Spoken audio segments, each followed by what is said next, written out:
Hi everyone, we're going to make the dressing for fish and chips. So over here we have mayonnaise. You can get it ready-made or you can make it from scratch. I'm going to add a little bit of yuzu, followed by some garlic, minced garlic or chopped garlic.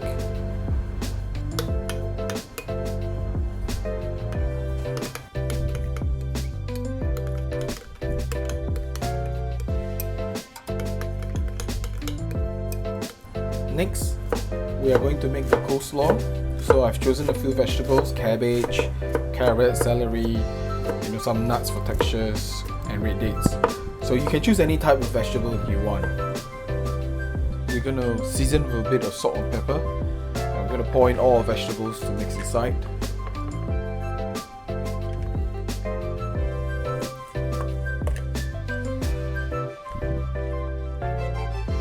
Lastly, I'm going to toss in a little bit of sesame oil.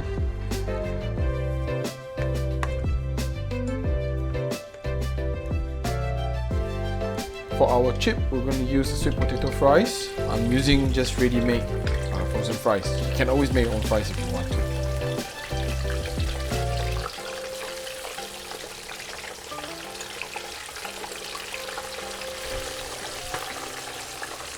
Now we're going to make the fish and chips batter. I'm going to use tempura flour mix and I'm going to add a bit of rice flour. The secret to making a crispy batter is also about the temperature. So I'm going to put in ice cubes. This will really cool down the batter, and then when I mix it with the fish, the shocking contrast is going to create a nice crispiness. What I'm going to do now is to dust the cod fillet with a little bit of flour, because I want the fish to be coated with a very thin layer of flour, and then it will cling on the batter very well. So if you don't do that, you're gonna see like little holes or pockets because the batter kind of fall off the fish. So it's good to coat them with flour so that you get a nice even crispy coating. So we're going to dip the fish inside the batter.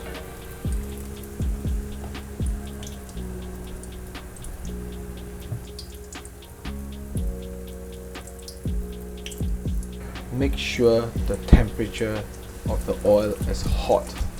Hot means 180 degrees. How do you tell? You can use a thermometer, or you can just throw in a piece of green vegetable or a piece of bread. If it sizzles right away, you know that's 180 degrees Celsius. Honest truth is you have to start cooking and then you will know how to fry your food properly. I like my fish and chips with a bit of the crumbs, so I'm going to just fry extra of the batter so that it has a nice finishing to it.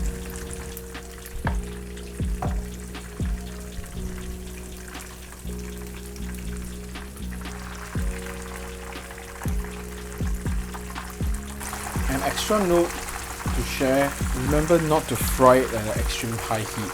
If not, the batter is going to be burnt and then the fish is still raw inside. So you need to know how to play around with the heat. How do you tell whether it's too high of a temperature? Is when you start to see a lot of smoke, you know you're going too high.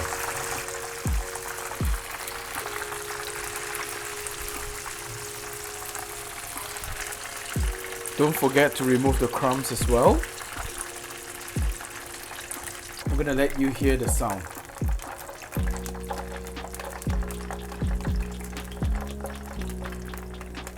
See how crispy it is?